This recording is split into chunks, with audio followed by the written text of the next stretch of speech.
नमस्कार दोस्तों, मैं हूं डॉक्टर प्रीति, नेत्र शल्य चिकित्सक यानी कि आई सर्जन। आज हम बात करेंगे डायबिटीज यानी कि मधुमेह आंखों पे किस तरीके से असर कर सकता है। मधुमेह एक ऐसी बीमारी है जिसमें शरीर में शुगर की मात्रा बढ़ने लगती है।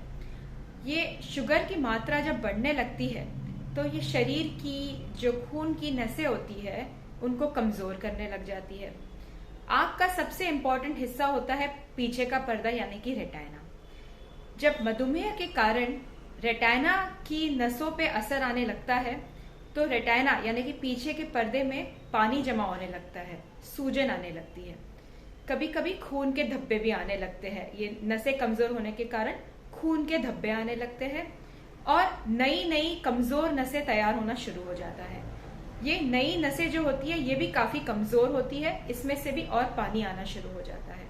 इस कारण जो है आंख के पर्दे पे असर होता है और आपकी यानी कि पेशेंट की नजर पे भी काफी असर हो जाता है।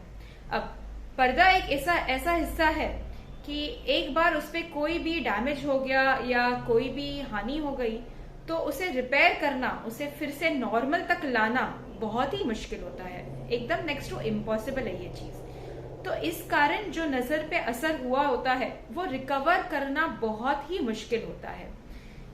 ऐसे केसेस में क्या किया जाता है, आंख में एक छोटा सा इंजेक्शन दिया जाता है जिससे कि सूजन कम हो और पर्दे पे रेटाइना पे लेजर किया जाता है जिससे कि ये खून के धब्बों को हम कम कर सके या फिर कमजोर नसों को हम डिस्ट्रॉय कर सके ताकि और ज्यादा आंख को नुकसान ना हो। ये सब करने से हम आगे होने वाला डैमेज रोकने का प्रयत्न करते हैं। ये प्रयत्न करते हैं कि आगे और नुकसान ना हो। इन सब के साथ साथ शुगर का कंट्रोल में होना भी बहुत जरूरी है। यदि लेजर और इंजेक्शन करने के बाद शुगर कंट्रोल में नहीं रहता है तो ये जो डैमेज है, ये जो असर है, ये और आगे भी बढ़ सकता है। तो सबसे जरूरी होता है शुगर कंट्रोल करना। दूसरी चीज जो बहुत ज्यादा जरूरी है और काफी लोगों को नहीं पता होता है इस बारे में, वो ये है कि जिनको भी डायबिटीज है उन्होंने साल में एक बार ये पर्दे का यानी कि रेटाइना चेकअप करना बहुत ही जरूरी है। ये इसीलिए ताकि हम बहुत ही अर्ली स्टेज में ये सारा डैमेज जो है वो देख पाए और उसका इलाज शुरू कर पाए। क्योंकि जब तक पेशेंट को ये एहसास होता है कि नजर पे असर होने लगा है तब तक डैमेज जो है वो बहुत ही आगे के स्टेज पे जा चुका होता है। उस समय पे विजन को रिकवर करना बहुत मुश्किल हो जाता है।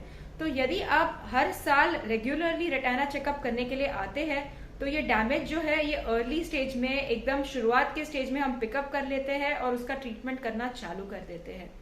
इसके अलावा शुगर ज्यादा होने के कारण और भी बहुत सारी चीजें आंखों पे हो सकती है, जैसे कि नंबर, चश्मे का नंबर फ्लक्चुएट होता है शुगर ज्यादा होने के कारण। मोती बिंदु जो है जल्दी आने लग जाता है डायबिटिक्स में, सारे पेशेंट में नहीं पर कुछ पेशेंट में डायबिटीज के कारण मोती बिंदु जल्दी आने की शक्यता होती है। डायबिटीज में सेंसेशन कम हो जाते हैं, जैसे अगर मान लो किसी को ज्यादा समय से डायबिटीज है तो उन्होंने देखा होगा कि उनको पैर में महसूस नहीं होता है, कुछ लग गया समझ में नहीं आता है। वैसी आंख में भी आंख के सेंसेशन भी कम हो जाता है जिससे कि कॉर्निया पे डैमेज होने का चांसेस ज्यादा होता है। इसीलिए ये बहुत ही अनिवार्य है कि डायबिटीज जिनको भी है अपना शुगर कंट्रोल में रखे। ये ना सिर्फ आंखों के लिए बल्कि शरीर के बाकी हिस्सों को भी हेल्दी रखने के लिए बहुत जरूरी है।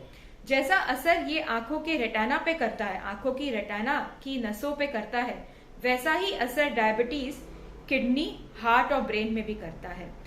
किडनी में भी ये नसें वैसे ही कमजोर हो जाती है और पानी लीक होने लगता है जिससे कि किडनी डैमेज होने का चांस रहता है।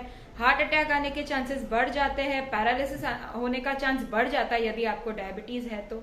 एक बहुत ही सरल उपाय है, डायबिटीज कंट्रोल में रखिए, खाने में मीठा बंद कर दीजिए, वॉक पे जाइए, एक्सरसाइज कीजिए, अपने डायबिटीज के डॉक्टर को दिखाइए, रेगुलरली ब्लड टेस्ट कराइए और साल में एक बार रेटाइना चेकअप जरूर कीजिए। धन्यवाद।